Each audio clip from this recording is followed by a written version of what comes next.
تعرف ان شرب الحشيش هيخليك غبي؟ والدليل على كلامي ده ان هم عملوا دراسة في نيوزيلندا في احدى الجامعات على ناس كانت بتشرب كميات حشيش كبيرة وبانتظام في فترة المراهقة.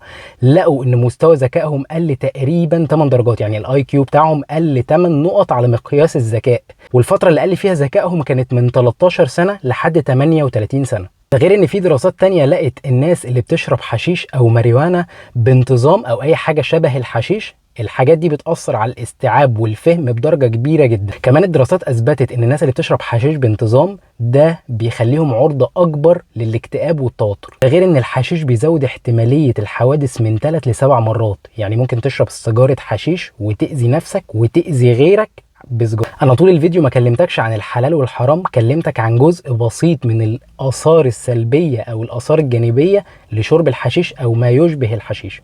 فرجاء يا جماعة نخلي بالنا من صحتنا اللي ما عندناش أهم منها.